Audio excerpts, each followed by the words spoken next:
नमस्कार, जय श्री राम, आदाब, सत श्री अकाल। मैं संजय द्विवेदी। आज मैं 3-4 विषयों पे बात करूंगा, जिसमें एक विषय ये भी हमारा है कि माननीय मोदी जी संसद भवन में कह रहे थे मेरा 2.5 घंटे तक गला घोंट दिया गया। बात समझ में नहीं आई, क्योंकि माननीय प्रधानमंत्री जी तो कहते हैं हम तो बायोलॉजिकल हैं ही नहीं, हम तो नॉन बायोलॉजिकल हैं, अवतार हैं हम तो। भाई हम नहीं कह रहे हैं, ये माननीय प्रधानमंत्री जी खुद कहते हैं। उन्होंने स्वयं कहा रैली में कि मैं तो नॉन बायोलॉजिकल हूँ। तो नॉन बायोलॉजिकल है अगर विष्णु का अवतार है तो गला कैसे घुट गया? गला तो माननीय मोदी जी ने या सरकार ने, माननीय प्रधानमंत्री जी ने 10 साल तक विपक्ष का गला घोंटा।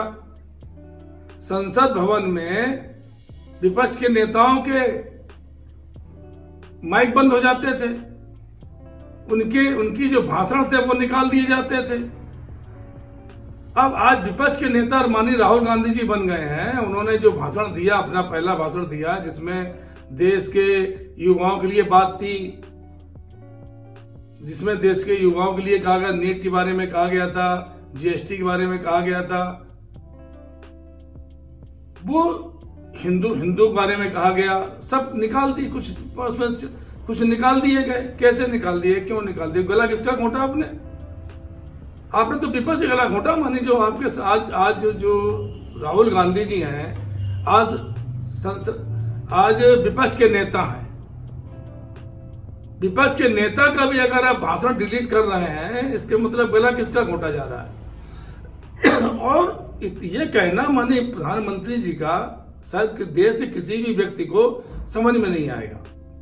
ना कोई जान सकता है इस चीज को कि आपने ईडी के माध्यम से, सीबीआई के माध्यम से, चुनाव आयोग के माध्यम से जो कार्य किए हैं, जनता देख रही है, जनता ने देखा है, जनता ने समझा है। ईडी के माध्यम इलेक्टोरल बॉन्ड में पैसा आया, पीएम केयर फंड में पैसा आया।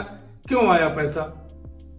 तो आपने तो देश जनता का भी, जो उद्योगपति थे जो आपके उसमें नहीं थे, अब मानिए केजरीवाल आज जेल में है, लेकिन क्यों?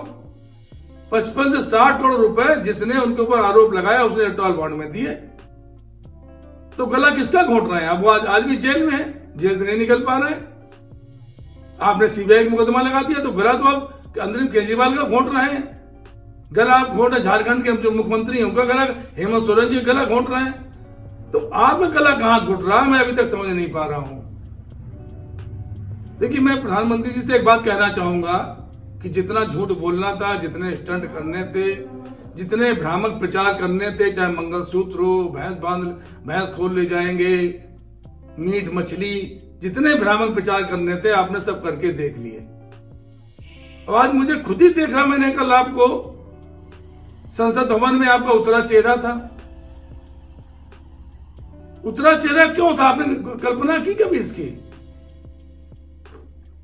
जो सिर्फ आपकी आवाज संसद भवन में सुनाई पड़ती थी, आपके नाम से पत्ता नहीं हिलता था, आपके अपने लोग आपकी बातों में अवमानना करने लगे। क्यों करने लगे? आपने एनडीए सरकार बनाई, 2 बार सरकार में थे, 10 साल तक रहे। आपने जितना भी, जो भी तानाशाही की, जो भी अहंकार किया, आपके अंदर अहम था। लेकिन ये देश है, हिंदुस्तान है, यहां सब भगवान की पूजा करते हैं और सब भगवान से मनाते हैं। जिस गरीब आदमी के आपने पेट से रोटी छीन ली, बेरोजगार हो गए, वो महंगाई बढ़ा दी आपने, तो आपको कोई दुआ नहीं देता है, सब बददुआ देते हैं। चलिए ठीक है, आप एनडीए के माध्यम से दोबारा प्रधानमंत्री बने, तो कम से कम इस तरह की बातें संसद भवन में नहीं होनी चाहिए कि 2.5 घंटा तक हमारा गला घोंट दिया गया, मैं बोल नहीं पा रहा हूं। क्यों नहीं बोल पाएंगे आप? आपके पास तो सिक्योरिटी है, दुनिया भर की सिक्योरिटी है, कौन आपका गला दबा सकता, कौन गला घोंट सकता? तो ये सब तो क्या झूठे प्रचार प्रसार हैं। देखिए, अब आपके पास कोई, आज भारतीय जनता पार्टी या एनडीए के पास कोई मुद्दा नहीं बचा है।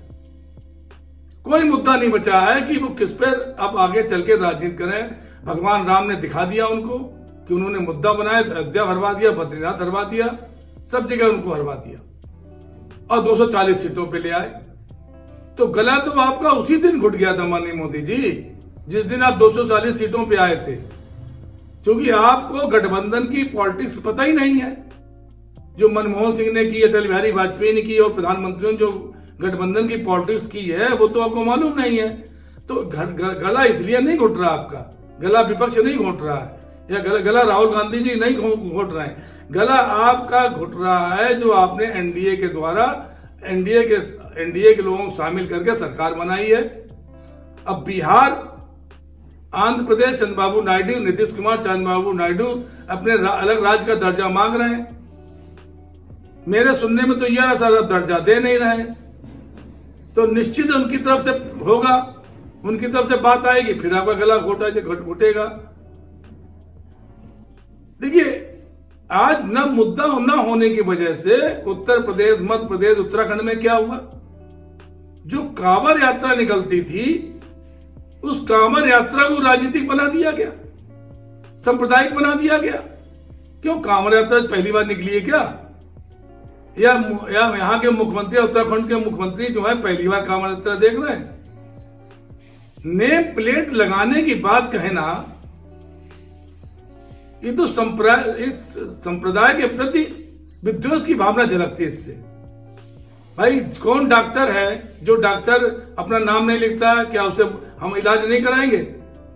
अगर उस संप्रदाय का डॉक्टर है, उस संप्रदाय का आईएएस है, आईपीएस है, तो क्या उसके देश की जिले की सेवा नहीं करेगा? या पंचर बनवाने हम जाएंगे तो क्या वहां नाम पूछेंगे पहले हम? या दाढ़ी मूछे बनवाने जाएंगे, बाल कटवाने जाएंगे तो क्या नाई से हम पूछेंगे किस जाति के हो तुम? तो आज मैं एक चीज, जब आपने इस तरह की चीजें लागू की देश में, प्रदेश में, तो देखिए सुप्रीम कोर्ट बैठा, मैं सुप्रीम कोर्ट का धन्यवाद देता हूं, हृदय से नमन करता हूं कि उन्होंने तत्कालीन प्रभाव से इस बात पे रोक लगा दी। मैं सम्मान करता हूं कोर्ट का कि कम से कम उन्होंने इस वैमनस्य भावना जो पढ़ने जा रही थी, कोई दिक्कत नहीं है, आप कांवड़ यात्रा हो जाने देते, आप कुछ भी लिखवाइए, लेकिन कांवड़ यात्रा में वो साथ चलते हैं, वो सेवा करते हैं, इससे कांवड़ यात्रा नहीं हो रही है। कांवड़ यात्रा हो रही है सभी के सद्भाव से और सभी के आगे आने से हो रही है। तो ये चीज नहीं होनी चाहिए थी, ये गलत कर दी। ये माननीय सुप्रीम कोर्ट ने इसको ठीक किया है, अंतरिम आदेश तक उन्होंने रोक लगाई है, मैं धन्यवाद देता हूं। अब मैं आता हूं फिर से, आज विपक्ष की 10 साल पहले तक क्या संसद भवन में बोल पाता था? आप कानून लाते थे, कानून पास करा लेते थे, विपक्ष नहीं बोल पाता था। आपने जो तीन काले कानून लागू किए थे, मानी किसानों के लिए, जिनको आपने बाद में वापस लिया, उसमें विपक्ष की सहमत तक नहीं ली गई, विपक्ष से बात तक नहीं की गई, आपने पास करा लिए, फिर आपने वापस ले लिए। तो आज ये कहना कि हमारा गला घोटा जा रहा है, 2.5 घंटे तक मेरा गला घोटा गया, ये कहना अनर्गल बयानबाजी है। इस पे निश्चित रूप से इसको रोकना चाहिए, रुकनी चाहिए। और अगर अब एनडीए आपने बनाई है, एनडीए में कौन आपका साथ देगा, कौन नहीं देगा, ये तो वक्त बताएगा। लेकिन आपको अब अपना तानाशाही रवैया, अहंकार और अहम छोड़ना पड़ेगा। अगर आप छोड़ देते हैं तो निश्चित 5 साल सरकार चल जाएगी।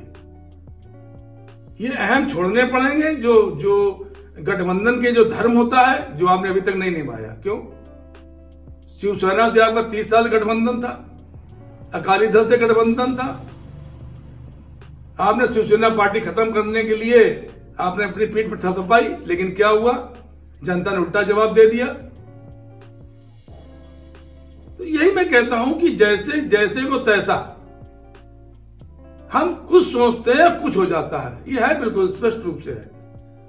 मैं सोचता हूं अच्छा करने के लिए, मैं सोचता हूं भाजपा ने अच्छा करने के लिए सोचा कि माननीय उद्धव ठाकरे की सेना को, शिवसेना को खत्म कर दिया जाए, कांग्रेस को खत्म कर दिया जाए, बहुत अच्छा सोचा। लेकिन जो ईश्वर ऊपर बैठा हुआ है, भगवान जो बैठा हुआ है, आप चमत्कारी पुरुष नहीं बन सकते हैं, आप बायोलॉजिकल व्यक्ति हैं, इसीलिए आपका गला घुट रहा है। आप आपने सिद्ध कर दिया कि आप बायोलॉजिकल बायोलॉजिकल है, नॉन बायोलॉजिकल नहीं है। अगर नॉन बायोलॉजिकल होते, चमत्कारी होते, तो भगवान प्रभु राम की तरह होते, भगवान कृष्ण की तरह होते। उनको इतने कष्ट हुए, श्री कृष्ण भगवान को कष्ट हुए, भगवान राम को 14 वर्ष तक वनवास में रहे, तमाम समस्याएं नहीं, कंदमूल फल खाए उन्होंने, लोगों को उद्धार करते हुए वो रावण के पास पहुंच गए, रावण को उद्धार किया। श्री कृष्ण ने तमाम दिक्कतें सही। तानाशाह तमाम आए, मैं नाम नहीं लेना चाहता हूं, तानाशाह तमाम आए, अहंकारी तमाम आए, लेकिन उनका क्या हश्र हुआ, वो देश को मालूम है। तो अगर सरकार झूठ, फरेब, जुमले और तानाशाही अहंकार से चलाएंगे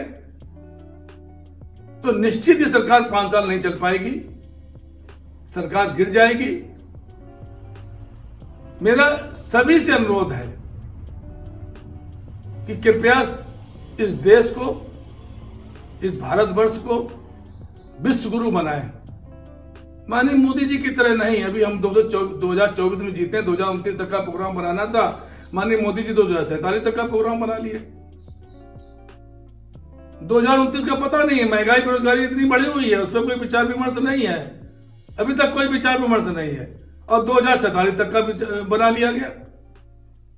तो पहले आप देखिए कि आप 5 सालों में इस देश की जनता को क्या देंगे, महंगाई कैसे काबू करेंगे, बेरोजगारी कैसे काबू करेंगे, जो आर्थिक आपकी नीतियां हैं उनसे रोजगार कैसे उपलब्ध होंगे, जो नीट की परीक्षाओं में जो बार बार पेपर लीक हो रहा है वो कैसे होगा, अग्निवीर को आप क्या देंगे, जीएसटी को कैसे आप, जीएसटी में जो गलत वस्तुएं शामिल हो गई हैं, जो गलत चीजें शामिल होंगी कैसे हटाएंगे, इस पे विचार करने की जरूरत है इन 5 सालों में, जब तक आपकी सरकार है।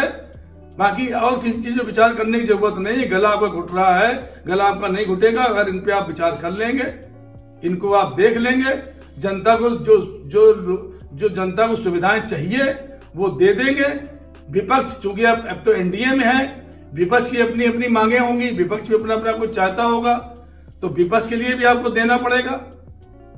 अब आपको गठबंधन का धर्म निभाना पड़ेगा। अभी तक तो शिवसेना गठबंधन धर्म निभाते 30 साल उन्होंने बिता दिए, आप उसमें नहीं समझ पाए कि गठबंधन धर्म क्या होता। अटल बिहारी वाजपेयी जानते थे, नितिन गडकरी जानते हैं गठबंधन का धर्म, आप उनसे सीखिए। तो ये चीजें देख के, ये चीजें समझ के अगर सरकार चलेगी तो सरकार सफलता पाएगी, वरना सरकार ये निश्चित नहीं चल पाएगी। जो मुझे लग रहा है, मैं भगवान नहीं हूं, मैं भी बायोलॉजिकल हूं, लेकिन जो स्थितियां दिखाई पड़ रही हैं, जो चीजें दिखाई पड़ रही हैं, मैं उस पर बात करता हूं, निष्पक्ष बात करता हूं। मैंने इसीलिए आज ये पॉइंट उठाया कि गला माननीय प्रधानमंत्री का कैसे घुट सकता है अगर वो नॉन बायोलॉजिकल है। अगर वो नॉन बायोलॉजिकल नहीं है तो गला घुट सकता है, लेकिन गला इसलिए भी नहीं घुट सकता है क्योंकि 10 साल तक वो दूसरे को गला घोटते रहे, विपक्ष का गला घोटते रहे। कितने लोग जेल में हैं, क्या उनका गला नहीं घुट रहा होगा? अरविंद केजरीवाल का गला नहीं घुट, इतनी जमानत होगी, आपने सीबीआई केस डाल दिया, उनका गला नहीं घुट रहा होगा। हेमंत सोरेन जी 5-6 महीने जबरदस्ती जेल में रहे, उनका गला नहीं घुटा। तो निश्चित मैं हाथ जोड़ के सबसे मैं प्रार्थना करता हूं कि इस तरह की पॉलिटिक्स, इस तरह की सिद्धांत इस देश में नहीं होने चाहिए। एकला चलोगी राजनीति नहीं हो सकती इस देश में, मैं बार बार कह रहा हूं। सर्वधर्म संपन्न हमारा देश है, सभी धर्मों का आदर होना चाहिए, सभी साथियों का आदर होना चाहिए, सभी पार्टियों का आदर होना चाहिए। जो हमारे पूर्वज, जो हमारे पूर्व प्रधानमंत्री लोग बना के गए हैं, उसी पे अगर चला जाएगा इस देश में तो निश्चित तरक्की मिलेगी, हमको खुशहाली मिलेगी और हमारा देश विश्व गुरु बन के आएगा। इन्हीं शब्दों के साथ अगर हमारा ये अच्छा लगा हो आपको तो कृपया शेयर करें, लाइक करें, सब्सक्राइब करें। जय श्री राम, जय हिंद, जय भारत।